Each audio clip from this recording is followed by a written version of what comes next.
माझ्या पतीच्या निधनानंतर ती तिच्या एका मुलाच्या घरी राहिली। मला माझ्या सुनेची वेगळी बाजू पाहायला मिळाली आणि मुलाचे देखील। त्या दोघांच्या मनात काय आहे ते मला चांगलंच माहीत आहे। मी वृद्धाश्रमात जावे अशी त्यांची इच्छा आहे। त्यांच्या मृत्यूनंतर मला हे सर्व पाहावे लागेल, ऐकावे लागेल याची मला कल्पना नव्हती। पण माझ्या मुलाचे आणि सुनेचे म्हणणे ऐकूनही मी इथेच राहण्यास सहमत आहे, कारण मी माझ्या नातवाला आणि नातवाला पाहू शकतो। त्याची झलक पाहून मला हायसे वाटते। मी घराबाहेर टीनच्या झोपडीत राहतो। माझ्या सुनेला कोणतीही अडचण येऊ नये म्हणून मी घराबाहेर राहते। मुलाने थोडी दयाळूपणा दाखवून वर टीनपत्री बसवली आहे। तो मला वेळोवेळी रेशन देतो, म्हणून मी स्वतः बनवतो आणि खातो। मी माझ्या मुलाला सांगितले आहे की माझ्यामुळे दोघांनाही काही त्रास होणार नाही, मला इथेच राहू द्या। मला या घरात मरू दे। मला एवढेच हवे आहे। मी स्वतःला भाग्यवान समजतो की माझा मुलगा आणि सून निदान माझ्यासाठी एवढे करत आहे। माझा मुलगा सकाळी 9 वाजता कामावर जातो आणि मुलंही त्याच वेळी शाळेत जातात। त्यानंतर माझा मुलगा संध्याकाळी 6 वाजता परत येतो। मुले 3 वाजता येतात। त्यांचे येणजाण पाहून मला मोठा दिलासा मिळतो। जेव्हा माझ्या नव्याचे मित्र बरेच दिवसांनी आले, तो माझ्या पतीचा मित्र होता। त्यांच्या पत्नीचेही निधन झाले आहे। त्यावेळी तो आमच्या घरी यायचा। त्याच्याशी आमचे चांगले संबंध होते। त्याचे घर आमच्या घरापासून हाकेच्या अंतरावर होते। त्याच्या पायात समस्या होती आणि त्याला नीट चालताही येत नव्हते। खूप दिवसांनी तो माझ्या घरी आला। त्यांना पाहून मला बरे वाटले। त्याची अवस्थाही माझ्यासारखीच होती। आता मुलंही त्यांच्यावर नाराज होती। ते माझ्याकडे यायचे आणि त्यांच्या दुःखात रडायचे आणि ते दिवस आठवायचे।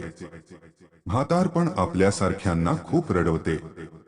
त्यांच्या पत्नीचे निधन झाले होते आणि त्याला चालायला त्रास होत होता।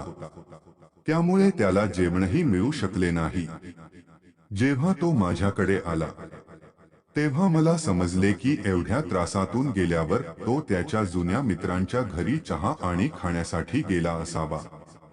त्याच्याही स्वतःच्या मजबुरी होत्या। तो आल्यावर मी त्याच्यासाठी जेवण बनवले आणि त्यांना खायला दिले। तो जेवायला नकार देत होता, पण मला माहित होतं की त्याला भूक लागली आहे। सुनेने जेवण दिले नाही। माझ्या सुनेने मला आणि त्याला जेवताना पाहिले। ती काहीच बोलली नाही। असाच तो 2 ते 3 वेळा इथे आला। ती आली की त्यांना खायला घालायची। त्यानंतर त्याच्या मृत्यूनंतर माझा मुलगा आला। तेव्हा माझी सून म्हणाली की तुझी आई इतकी निर्लज्ज आहे। आजकाल ती कोणाला बोलावून खायला घालते माहित नाही।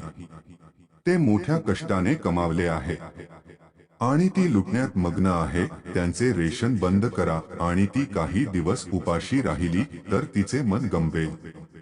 मी त्यांना माझ्या वाट्याला खाऊ घालतो असे कुठे म्हणालो? ते तुझ्या वडिलांचे जुने मित्र आहे।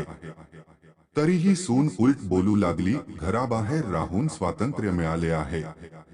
ती काय करते ते मला माहित नाही। मुलानेही सांगितले की तिला काही दिवस उपाशी राहू द्या।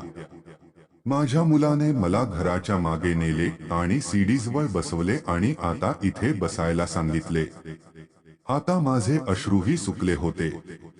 दुसऱ्या दिवशी जेवण मिळाले नाही। माझ्या वहिनीने ती छोटी टीनची खोली तोडली। तेव्हा मला वाटले की आता मी चुकीचे करत आहे। एक दिवस उपाशी राहिल्यावर मला वाटले, मी काय चूक करतोय? मी आता माझ्या मुलाच्या घरी राहू नये आणि कदाचित माझीही चूक असेल। माझ्या संगोपनात काही कमतरता आहे आणि त्यामुळेच हा निकाल आला आहे।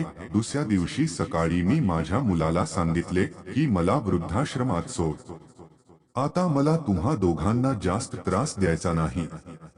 वहिनी म्हणाली की एके दिवशी तिला भूक लागली आणि मन हरपले।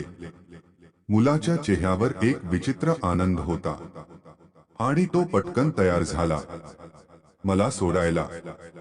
सून सांगत होती की आज रजा घे, इथे सोडू नकोस, 3 दिवसात परतीये. मी माझ्या सुनेला म्हणालो, मुलगी काळजी करू नकोस, मी पुन्हा येणार नाही. मी माझ्या नातवंडांना मिठी मारली. मला माहित होते की आपण पुन्हा भेटू शकणार नाही.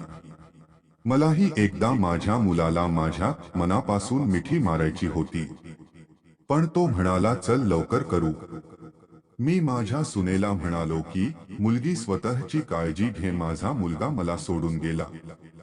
तिथे आल्यानंतर माझ्यासारखे अनेक जण असल्याचे पाहिले.